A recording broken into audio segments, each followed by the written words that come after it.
goodness. Good afternoon. This is Kayla Bradham, your host of Legacy After the Locker Room podcast, with today's guest, August 1st, 2020, Dr. Jen Welter. Jen, welcome to the show. Thank you, and welcome, Tyson. As I think he is the sharpest dog out there, and I'm sure some of you have had pet developments during this, but he has really realized that Zoom calls can be his chance to, get his following up. Like, I will sit down and start getting the setup, and then I hear his little nails like he's coming on over. So obviously he is looking for his legacy and to start his own game. Are you going to try solo? By coming and saying hi to everybody. I love it. Jen, I'm going to start by reading your LinkedIn profile just to give our listeners an idea of who their guest is today. Guys, get ready for this. Jen Welter. Coach Jen Welter is best known as the first female to coach in the NFL as an assistant linebackers coach with the Arizona Cardinals. However, what most people don't know is that Coach Jen broke into men's professional football as the first female to play running back in men's pro football. From that experience with the Texas Revolution, Coach Jen started her coaching career as the linebackers coach with the Revolution. Following the NFL, Welter became the head coach of the first Australian women's national team fielded in July 2017. Joined the advisory board of the Pro Football Hall of Fame's Game for Life Academy, and wrote her first book, Play Big. Jen, go ahead, flip that book up for everybody to see. Play Big, Lessons in Living Limitless from the First Woman to Coach in the NFL. In 2018, Coach Jen focused on the importance of being a female role model in sports. She founded Gridiron Girls flag football camps for girls and took the story digital by partnering with Toya to develop a series of Minecraft worlds titled Coach Jen. In December of 2018, Coach Jen set the stage for a powerful 2019 by partnering with Adidas, T-shirt point, Adidas for her Gridiron Girls camps and returning to men's professional football, joining the coaching staff of the Atlanta Legends as a defensive specialist.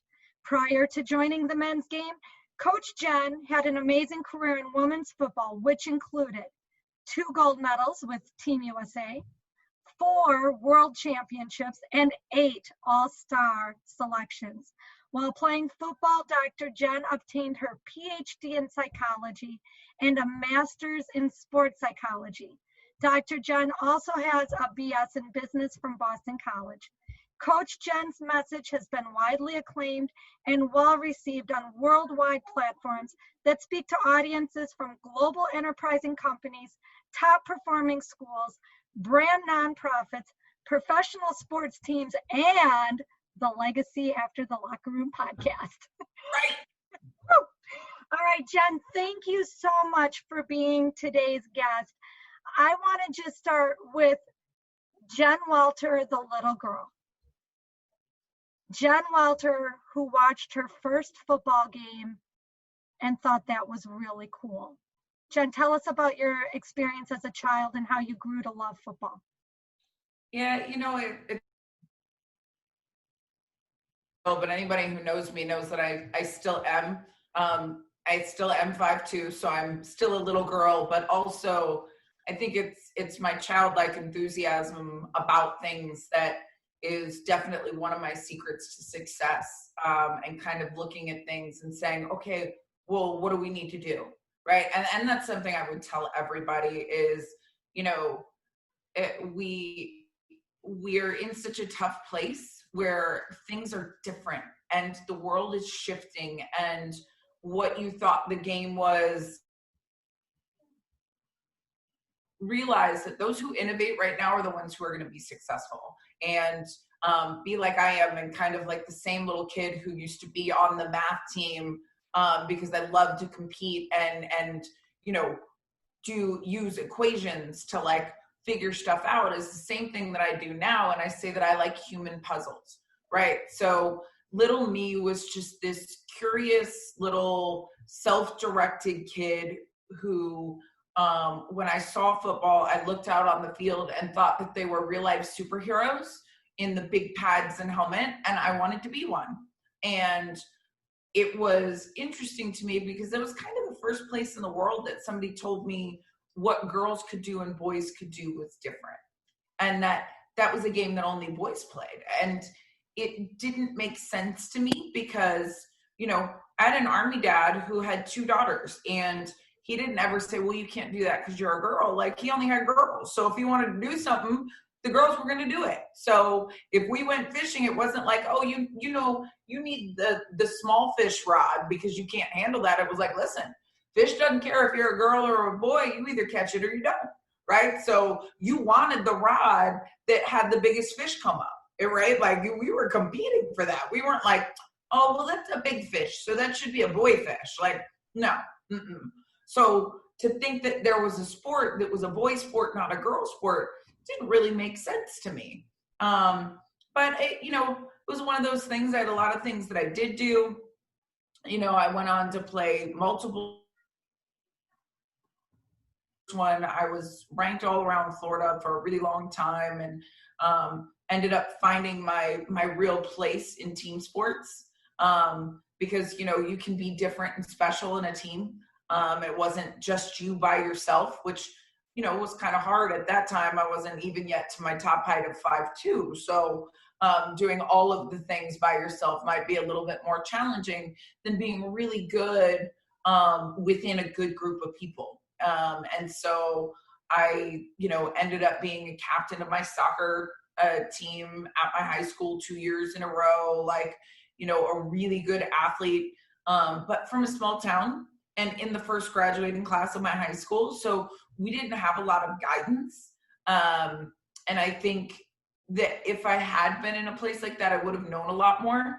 So for any of you that are listening out there, just remember, like, coaches are limited in what they know. So make sure they know you.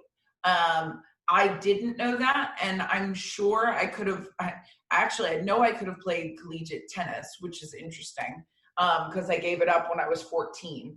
But I beat a lot of people in high school when they didn't even know I was a tennis player anymore, who went on to go play in college. So that would have been my best shot, but I had given it up too young.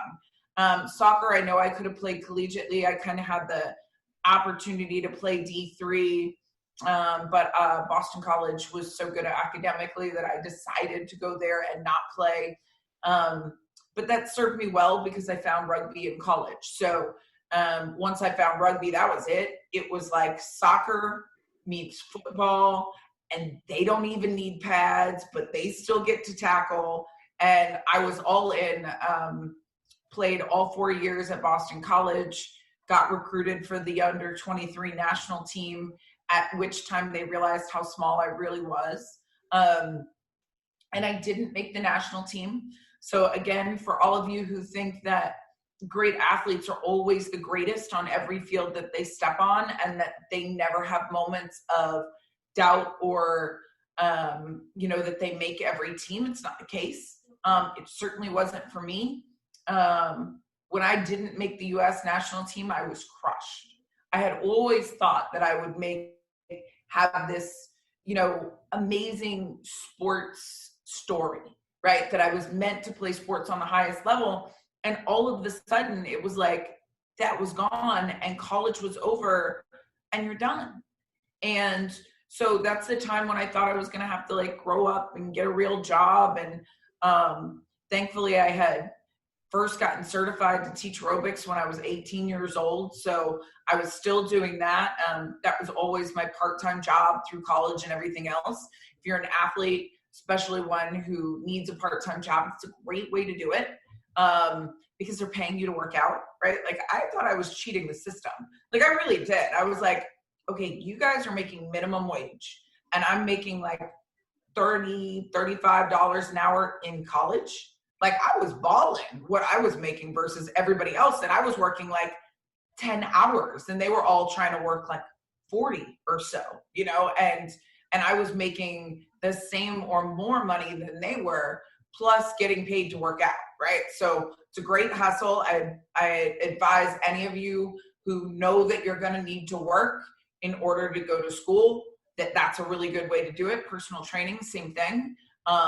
Especially if you're passionate about it, might as well get experience and knowledge about being great, not only as, you know, an athlete in your sport, but healthy as a whole. And I was playing flag football on weekends, and the general manager of a team called the Mass Mutiny called the mutiny and asked if they had any girls they thought could play tackle. Well, full disclosure, I came from rugby. I never really stopped tackling, so I wasn't really the most popular flag player out there. I think the league was probably like, yes, please take her, get her out of here. We're done with her. And I went to this tryout for the mutiny, and I want you all to think about this. This was the sport that I had loved my whole, and now I was to the point where I was actually going to get to maybe play. And I had the same feeling that most of you will have many times in your life. And that was, what if I can't do it? Right? And what if, you know, this sport, and I use relationships a lot when I talk about things and think about them, because we've all had a relationship. We haven't all had the same, you know, scenario in our lives, but everybody has had that crush and you always hoped would notice you, right? For me, it was like this really cute boy that I always hoped would think I was cute too, right? And, you know, all of a sudden that cute boy asked me out on a date, and it was like, oh no, what if he's not as good as I thought? Or what if I'm not good enough, right? What if I get turned down? And there was this fear, and it was like, well, maybe I shouldn't go, right? Like maybe I can't handle not making that football team. And I say that to who, you know, went on to be among the best in the world, right? Who went on to find the place where I could be magic in this world, and the place that taught me I could do anything. There was a possibility that I wouldn't go. And what I realized is I could deal with not making the team, right? I had other things that I had tried and failed before, but what I couldn't live with was wondering for the rest of my life, what would happen? Just try. And so you will have those moments where you're not sure if you're going to make it, or you're scared that you will fail. We fail over and over in our lives. Like, you know, people see the highlight reels, they heard what you said there, and yet they don't even realize how many things were supposed to happen that didn't, in order for all of those things to happen, right? I tell people the low light reel is way more interesting than the highlight reel. So don't think that it's a perfect journey, but you have to be willing to try, which means you will inherently have times where you fail, to fail forward and find the places that you're meant to be. Jen, I think that's really great advice. And, you know, when we talk about the opportunities for failure, as a sports psychologist, you know, uncertainty is a big part of that fear. What would your advice be to high school students looking to get, you know, picked up by scouts, or even picked up by the pro scouts? What would your advice be to deal with that fear and uncertainty that athletes face? If you take yourself out of the game, you will 100% not be found, right? You will 100% not be discovered. You will 100% not get to the place where you want to get.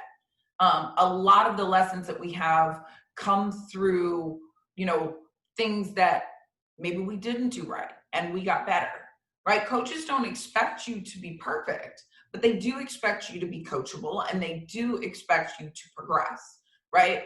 I don't need to see, you know, and frankly, the really swaggy highlight reels, I mean, that's great in terms of getting somebody's attention, There's not a coach that I know